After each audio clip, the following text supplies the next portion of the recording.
Assalamualaikum warahmatullahi wabarakatuh. Bismillahirrahmanirrahim. Alhamdulillahirabbil alamin. Wa bihi nasta'in ala umuri dunya waddin. Wassalatu wassalamu ala asyrafil anbiya'i wal mursalin sayyidina wa maulana Muhammadin wa ala alihi wa sahbihi ajmain. Rabbi shrah li sadri wa yassir li amri wahlul 'uqdatam min lisani yafqahu qawli, amma ba'du. Baik, perkuliahan kita pada hari ini kita buka bersama-sama dengan membaca lafaz basmalah. Bismillahirrahmanirrahim. Baik, mahasiswa jurusan S semester 2. Kali ini kita kembali masuk dalam pertemuan mata kuliah Ulumul Hadis. Yang sampai hari ini kita sudah masuk ke pertemuan kelima, ya. Pertemuan kelima. Kalau pertemuan sebelumnya mulai dari pertemuan kedua, 3 dan 4 kita sudah membahas mengenai beberapa hal seperti pengertian hadis. Kemudian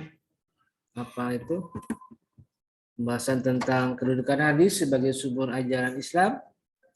Dan yang terakhir kemarin kita membahas tentang sejarah hadis pada masa prakodifikasi. Nah, untuk kali ini di pertemuan kelima kita akan membahas materi keempat tentang kodifikasi hadis dan sejarah perkembangannya pada abad kedua sampai sekarang.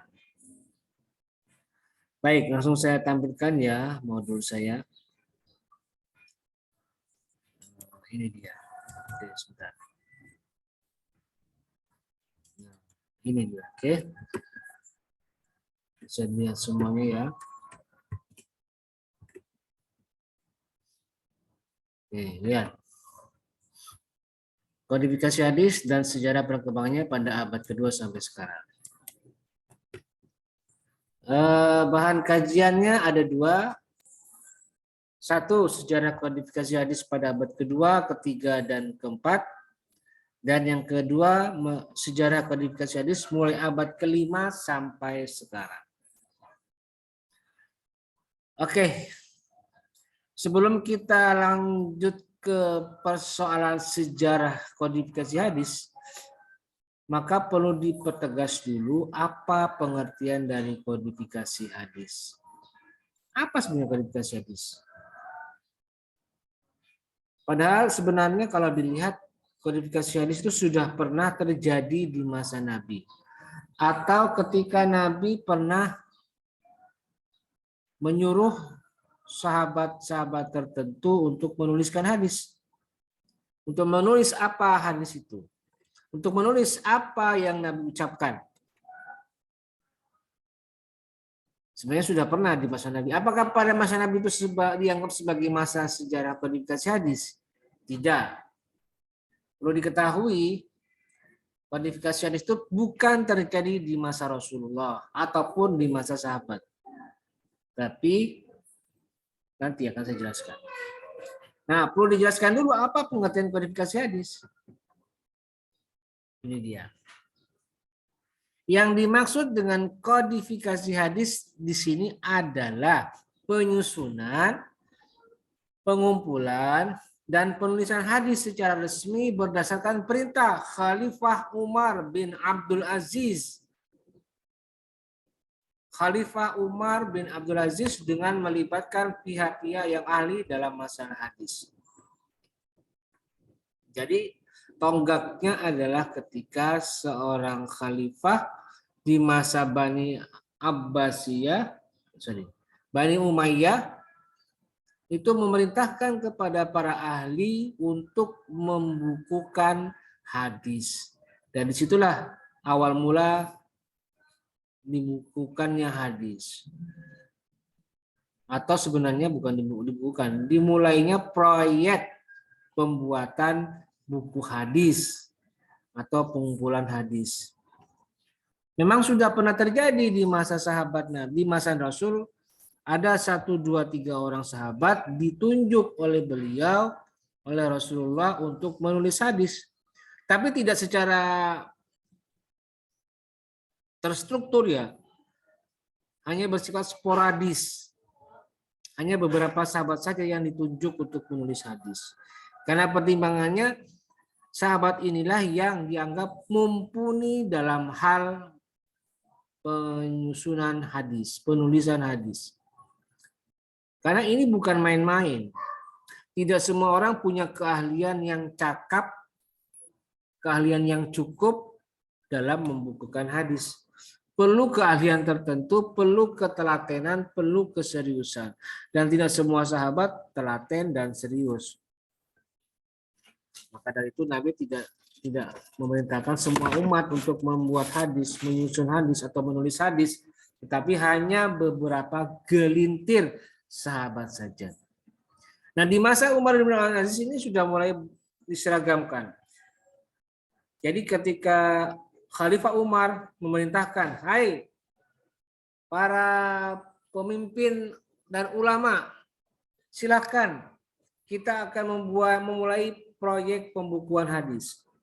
Jadi hadis-hadis yang tersebar melalui lisan-lisan para ahli, para tabi'in, para sahabat, itu kita akan jadikan semacam buku kode yang akan nanti digunakan untuk kita wariskan kepada anak cucu kita. Karena buku itu bisa mencerminkan peradaban. Sebuah tulisan akan abadi, sedangkan sebuah lisan akan berakhir dengan wafatnya sang penutur. Tetapi kalau buku, tulisan, itu akan abadi sampai kapanpun. Nah, karena itu kita gunakan tulisan, kita gunakan buku sebagai bukti, sebagai pertanda bahwa inilah hadis, inilah sabda Rasul, inilah qaul Nabi yang pernah Nabi sampaikan, pernah Nabi lakukan, dan kemudian kita wariskan pengetahuan ini kepada orang lain di generasi berikutnya. Itu. Jadi itulah kodifikasi hadis. Jadi penandanya adalah perintah Khalifah Umar bin Abdul Aziz. Nah, itu pengertian kodifikasi hadis. Jadi yang dilakukan di sini adalah pernyataan resmi, bukan personal. Kalau di masa Nabi kan personal, hanya 1-2 sahabat saja, tidak semuanya. Nah, kegiatan kodifikasi hadis ini dimulai pada masa pemimpin Khalifah Umar bin Abdul Aziz, yaitu Khalifah ke-8 dari Bani Umayyah. Dan ketika itu misalnya Khalifah Umar memerintahkan kepada Gubernur Madinah Abu Bakar bin Muhammad Amr bin Hazm untuk membukukan hadis. Dan kemudian Ibnu Hazm atau Amr bin Hazm itu menindaklanjutinya dengan mengumpulkan hadis, baik yang dia miliki sendiri ataupun dari orang lain. Misalnya dari seorang tabi'in perempuan, Amrah bin Abdurrahman, yang kebetulan Amrah bin Abdurrahman ini banyak meriwayatkan hadis dari Aisyah. Nah, dikumpulkanlah itu hadis-hadis dari semua pihak. Tidak hanya satu pihak, tapi beberapa pihak. Sehingga akhirnya setelah berhasil dikumpulkan, maka kemudian dibukukan. Dan proses pembukuan ini melibatkan seorang tabi'in terkemuka yang ahli di bidang hadis bernama Ibnu Syihab Az-Zuhri, yaitu seorang ulama Hijaz, ulama ahli hadis dari Syam dan Hijaz yang terkenal kealimannya. Dan kemudian beliau diperintahkan oleh Khalifah Umar bin Abdul Aziz untuk mengumpulkan hadis dan menuliskannya dalam lembaran-lembaran yang selanjutnya dikirim kepada masing-masing penguasa di setiap wilayah kekuasaan Islam. Jadi setelah dibukukan, maka kemudian hasilnya itu diserahkan kepada para pemimpin Islam di berbagai wilayah. Misalnya sampai di Syam, di Irak, bahkan sampai ke Persia, dikirim ke sana. Nah, kita perlu tahu kenapa Khalifah Umar bin Abdul Aziz ini memutuskan untuk membukukan hadis. Apa motivasi di balik keputusan beliau ini? Ada beberapa alasan yang perlu diketahui kenapa beliau memutuskan untuk mengkodifikasi hadis. Pertama, karena beliau memiliki kekhawatiran akan kemungkinan hilangnya hadis bersamaan dengan meninggalnya para ulama hadis. Jadi beliau pasti khawatir.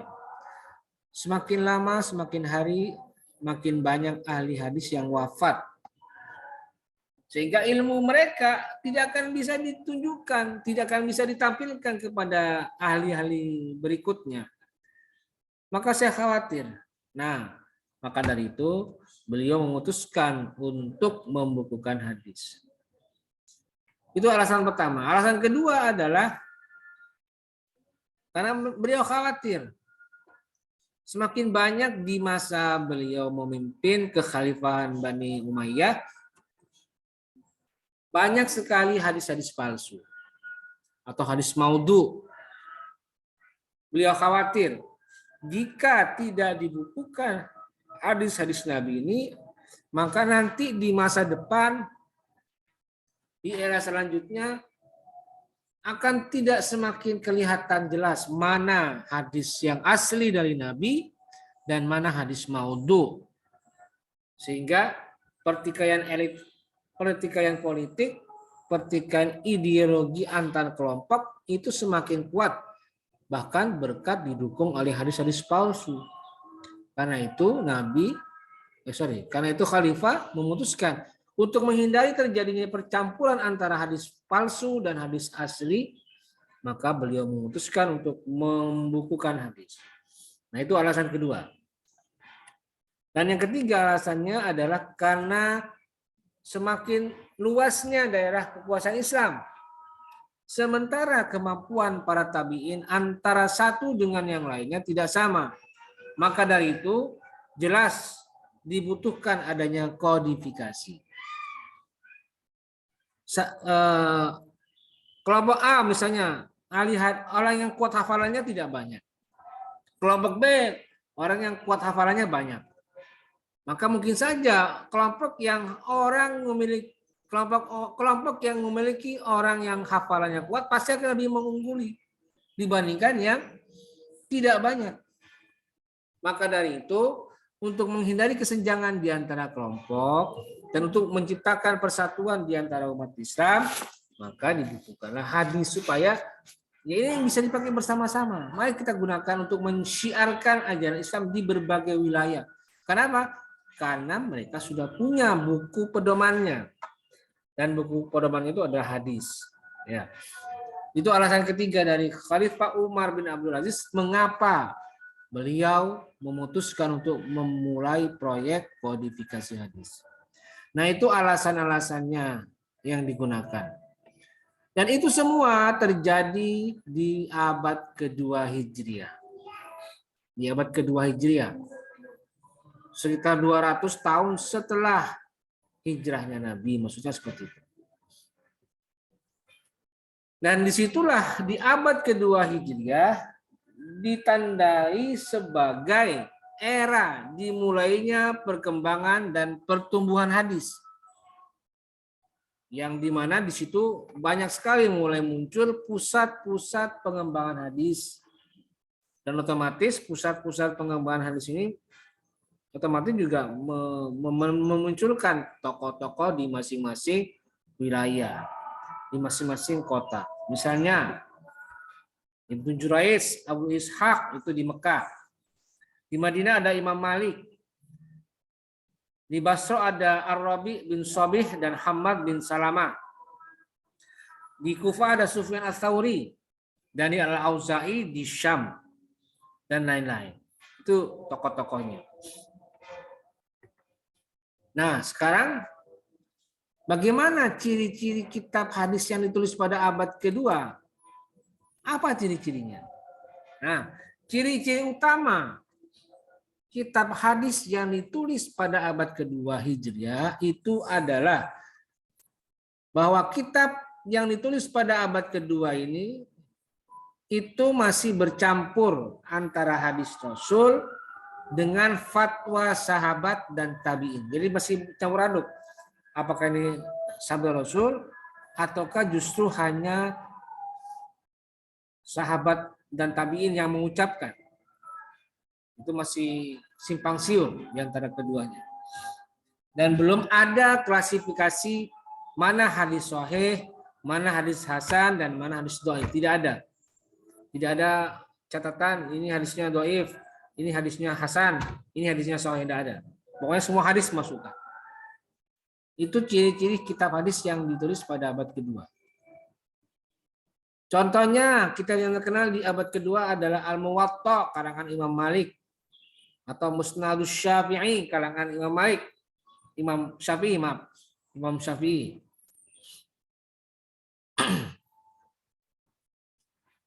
Atau Musnad Imam Ahmad itu juga dikarang oleh Imam Ahmad di abad kedua Hijriah. Nah, berikutnya kita pindah ke abad ketiga. Ciri-ciri kitab hadis di abad ketiga. Nah, di abad ketiga ini kitabnya, ciri-ciri utamanya adalah sudah mulai ada usaha untuk memisahkan antara hadis dengan fatwa sahabat dan tabi'in. Sudah dimulai dipisahkan di awal abad ketiga. Di awal ya. Tetapi di awal abad ketiga ini masih belum dipisahkan mana hadis sahih, mana hadis dhaif, dan mana hadis maudhu. Belum ada. Dicampur semuanya. Nah, kemudian berlanjut di abad ketiga awal. Kitab-kitab yang masyhur pada awal abad ketiga seperti kitab Musnad yang ditulis oleh ulama antara lain Musa al-Abbasi, Musaddad al-Basri, As'ad bin Musa, dan Ahmad bin Hanbal. Oh, maaf ya, tadi saya sebut salah itu. Musnad Imam Ahmad itu ditulis pada awal abad ketiga, bukan di abad kedua, tapi di awal abad ketiga. Ya, Musnad al-Abbasi, Musnad al-Basri, Musnad bin Musa, As'ad bin Musa, dan Musnad Ahmad bin Hanbal. Nah, baru kemudian ini yang menjadi tonggak sejarahnya. Pada pertengahan abad ketiga mulai dilakukan usaha memisahkan antara hadis sahih dengan hadis dhaif. Jadi mulai dipisahkan di pertengahan abad ketiga. Dan sudah mulai diperkenalkan istilah mustalahul hadis. Bahwa hadis itu dibagi menjadi hasan, sahih, hasan, dan dhaif. Dan disitulah juga mulai banyak kaidah-kaidah tentang syarat dan kualitas hadis. Sudah mulai disusun kitabnya, disusun kaidahnya, disusun syarat-syaratnya.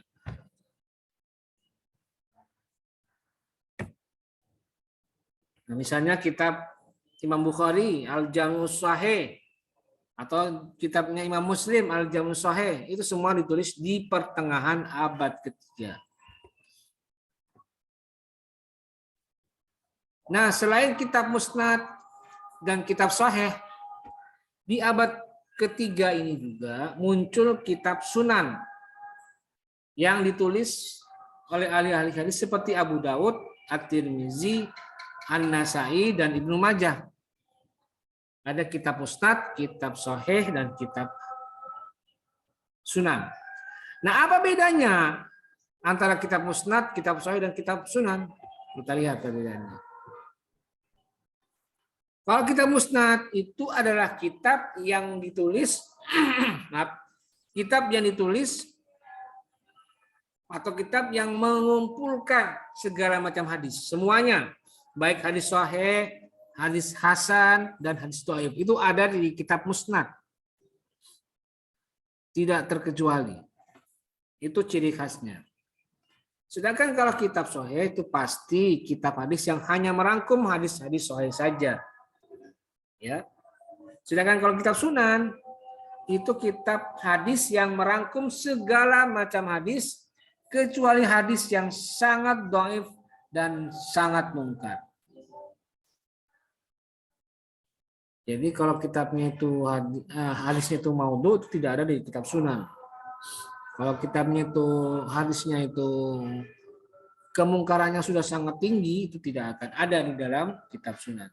Nah, itu bedanya. Tapi kalau kitab musnad semuanya ada. Tapi kalau kitab sahih itu yang sahih saja yang ditulis. Nah, itulah sejarah perkembangan hadis pada abad ke-3 Hijriah, baik awal ataupun pertengahan. Nah, sekarang kita pindah ke abad ke-4. Bagaimana ciri-ciri perkembangan hadis pada abad ke-4? Nah, ini dia. Jika pada abad ke-1 sampai ke-3 karakter pengembangan hadis bersifat periwayatan, penulisan, dan penyaringan hadis, maka pada abad ke-4 ini karakteristik pengembangan hadis bersifat penghafalan dan penelitian sanad. Penghafalan. Artinya mereka yang menulis kitab hadis di abad ke-4 itu tidak punya sanadnya sendiri. Tetapi mengutip dari sanad kitab hadis abad ke-3. Kok bisa begitu, Pak? Ya karena dari sejarahnya sudah kelihatan. Abad ke-4 sudah sangat jauh dengan masa Nabi. Sudah 400 tahun, bayangkan. Sudah ratusan tahun, bayangkan. Sehingga tidak mungkin ada tabi'in yang masih hidup di abad ke-4. Yang mungkin bisa memiliki sanadnya. Dia dapat hadis dari mana, sampai mana, sampai ke Rasul. Tidak punya. Sudah ada tabi'in yang masih hidup. Sudah sangat mustahil untuk melacak sendiri. Yang dimungkinkan dilakukan pada abad ke-4 itu hanyalah melakukan pengutipan atau penghafalan tadi. Siapa yang punya syaratnya dilacak, dicek, dilihat dari tahun kelahiran rawinya, disesuaikan. Itu mungkin. Karena itu ciri penulisan hadis pada abad ke-4 itu bersifat penghafalan dan penelitian sanad. Dan di abad ke-4 ini juga muncul istilah ulama hadis mutaqaddimin dengan ulama hadis mutaakhirin.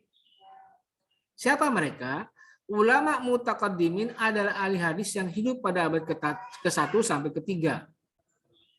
Yang ketika mereka menulis hadis, mereka punya sanadnya sendiri. Menemui para rawinya sendiri dan meneliti sendiri. Itu ulama mutaqaddimin. Sedangkan ulama mutaakhirin adalah ahli hadis yang hidup pada abad ke-4 dan seterusnya, yang ketika menulis hadis hanya menukil pada kitab-kitab hadis ulama mutaqaddimin. Artinya mereka tidak punya sanad sendiri.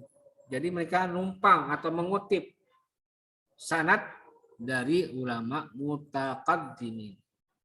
Nah, itu dibedakan antara kedua ulama ini, karakter ulama masing-masing. Nah, ini adanya di abad ke-4. Contohnya, kitab yang ditulis pada abad ke-4, yaitu seperti Mu'jamul Kabir, karangan At-Tabrani, Sunan Ad-Daruqutni, karangan Imam Ad-Daruqutni, Sahih Abu Awanah, karangan Abu Awanah Al-Asfarajini, dan Sahih Ibnu Khuzaimah, karangan Ibnu Khuzaimah. Nah, yang terakhir, ciri-ciri perkembangan hadis abad ke-5. Dan seterusnya sampai sekarang. Apa ciri utamanya? Ini dia. Ciri utama pengembangan hadis yang ditulis pada abad ke-5 ini adalah bahwa hadis yang ditulis itu berdasarkan jenis atau kandungan hadisnya. Misalnya hadis-hadis hukum itu ditulis di dalam kitab Nailul Autor karangan Imam Asy-Syaukani itu hadis hukum saja. Yang bukan hukum tidak ditulis di sini. atau Sunanul Kubra atau Muntakol Akbar. Itu hadis hukum semuanya. Hadis akhlak lain lagi.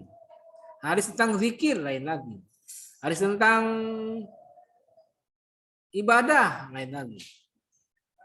Itu ciri-ciri kitab hadis yang ditulis pada abad ke-5.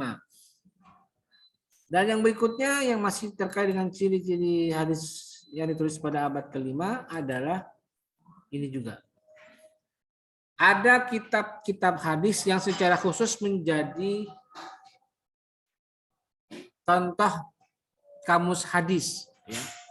Ensiklopedia hadis, atau kamus khusus yang membantu pentakhrijan hadis atau pencarian sumber hadis. Misalnya kitab karangan Jalaluddin As-Suyuti, Al-Jam'us Shaghir fi Ahadisil Basyirin Nadhir, atau kitab Al-Mu'jam Al-Mufahras di Al-Fadhil Hadisin Nabawi karangan Dr. Ajwen Singh. Itu juga ditulis di abad ke-5. Nah, jadi itulah ciri-ciri yang terjadi pada abad 2 sampai abad ke-5 sampai sekarang. Nah, itulah penjelasan saya mengenai materi tentang sejarah kodifikasi hadis pada abad kedua sampai sekarang. Kalau kalian memiliki pertanyaan, silakan kalian bisa ajukan melalui kolom komentar dalam postingan video ini. Kalau ada pertanyaan, silakan. Mohon maaf sekali lagi karena saya belum bisa mengadakan kelas secara live melalui Zoom meeting. Saya hanya bisa mengirimkan video ini. Jadi terpaksa kalau ada yang mau tanya secara langsung ya harus melalui kolom komentar. Hanya ditulis bukan ditanya langsung. Dan perlu saya informasikan untuk kali ini tidak ada tugas. Ya. Saya tidak tahu itu jadi kabar baik atau kabar buruk itu. Tapi yang jelas sudah sejak pertemuan 2, 3, 4 kemarin sudah ada tugas semua. Nah, untuk kali ini pertemuan kelima untuk lebih mengistirahatkan pikiran kita, saya tidak kasih tugas. Mungkin nanti akan ada lagi minggu depan di pertemuan ke-6 di materi tentang ulumul hadis dan cabang-cabang. Baik, saya kira itu penjelasan saya pada materi kali ini. Terima kasih atas perhatiannya. Mohon maaf jika ada kekurangan. Dan mari kita tutup dengan membaca lafaz hamdalah. Alhamdulillahirabbil alamin. Terima kasih. Wallahul muwaffiq ila aqwamit thoriq. Wassalamualaikum warahmatullahi wabarakatuh.